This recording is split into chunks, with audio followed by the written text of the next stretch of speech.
Terceiro dia da oitava da Páscoa, a pregação de São Pedro no dia de Pentecostes termina com uma afirmação que é o ponto central da nossa fé, é aquilo que nós chamamos de querigma, que é o primeiro anúncio.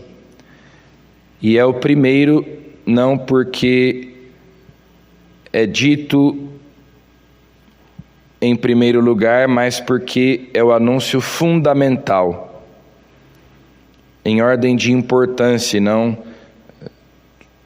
cronologicamente. Que todo o povo de Israel reconheça com plena certeza: Deus constituiu Senhor e Cristo a este Jesus que vós crucificastes. Portanto, São Pedro anuncia a morte e a ressurreição de Cristo e que ele foi constituído Senhor, o senhorio de Jesus, que na pregação apostólica substitui a expressão reino de Deus, que era usada por Jesus. O centro da pregação de Jesus era o reino de Deus. O centro da pregação apostólica é o senhorio de Jesus. E essas duas expressões, no final das contas, significam a mesma coisa: que Deus deve reinar sobre nós, que Deus deve estabelecer sobre nós o seu domínio. Nós devemos obedecê-lo, nos submeter a Ele, sermos conduzidos por Ele. Deus o constituiu Senhor e Cristo a este Jesus que vós crucificastes. O texto do livro dos Atos dos Apóstolos diz que havia muita gente em Jerusalém por ocasião da festa de Pentecostes, inclusive pessoas vindas de outros lugares mais distantes, gente que falava outras línguas, e todos eles compreendiam Pedro, cada um na sua própria língua, no seu próprio idioma. Então, certamente aquelas pessoas que estavam ouvindo a pregação de São Pedro não estavam necessariamente presentes 50 dias antes por ocasião da festa da Páscoa, e no entanto ele diz: vós crucificastes Jesus, porque isso faz parte do querigma. A morte de Cristo aconteceu por nossa causa. Foi por mim que ele morreu. Então, esse é um resumo da pregação apostólica, da fé apostólica. Jesus morreu por causa dos nossos pecados, ressuscitou para a nossa justificação, Ele é o Senhor.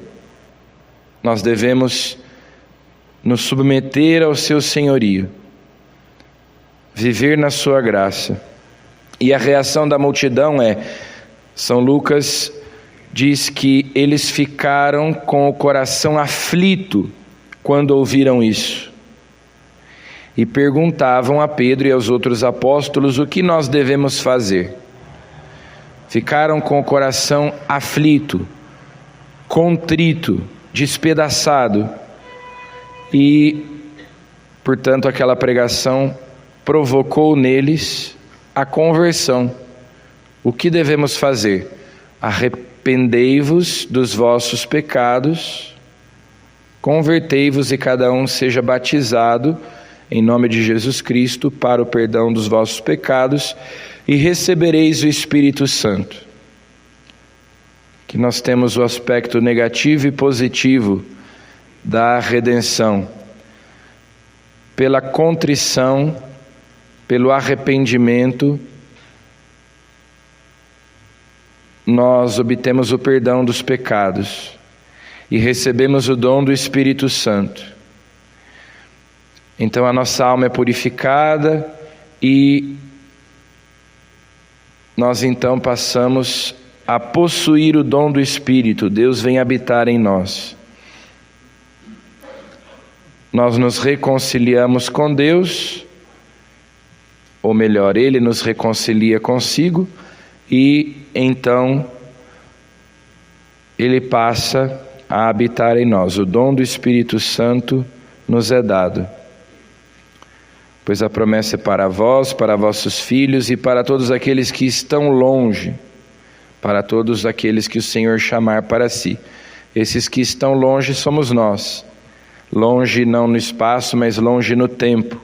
Para todos aqueles que ao longo dos séculos Deus chamar para si, que ouvirem este querigma, este anúncio fundamental e acreditarem que Jesus é o Senhor, que Jesus morreu por causa deles, para salvá-los, para redimi-los, para libertá-los e para torná-los filhos de Deus. Para todos esses, a promessa é para cada um de nós. Salvai-vos dessa gente corrompida. E mais ou menos 3.000 pessoas se converteram naquele dia. Depois, no Evangelho, Maria Madalena que vai ao túmulo e não encontra Jesus, vê os anjos e nessa atitude de busca, onde está o meu Senhor? Onde o colocaram? Dizei-me. Depois encontrando o próprio Jesus e confundindo-o com o jardineiro, assim como os discípulos de Emaús que caminharam com ele quilômetros e não reconheceram que era ele. Se foste tu que o levaste, dize-me onde o colocaste, eu irei buscar. Que é essa atitude da alma sedenta, que busca a face de Deus, que o deseja, que o ama, que quer encontrá-lo, que quer se unir a Ele. Maria Madalena, que tinha sido resgatada por Jesus. Nela habitavam 7 demônios. Jesus a libertou, Jesus transformou a sua vida. Por que choras? É o que os anjos perguntam. E a resposta dela é: levaram meu Senhor e não sei onde o colocaram. Jesus tinha se tornado a razão da sua vida, o sentido da sua vida. Ela está desolada porque levaram o seu Senhor. E basta que Jesus a chame pelo nome, Maria, mais nada. E ela o reconhece, Mestre, Rabone. E Jesus diz: não me retenhas, não me segures.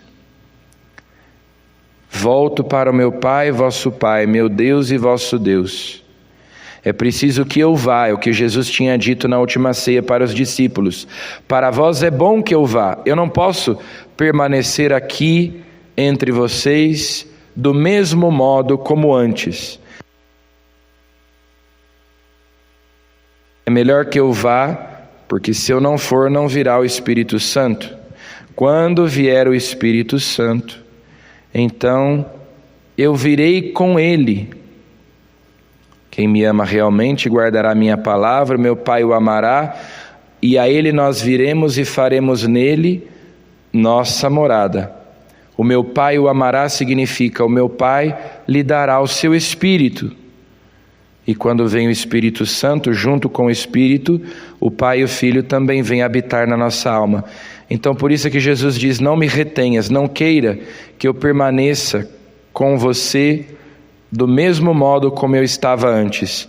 Eu preciso primeiro voltar para o Pai, enviarei o Espírito Santo e então eu estarei de novo com você, mas de um modo diferente.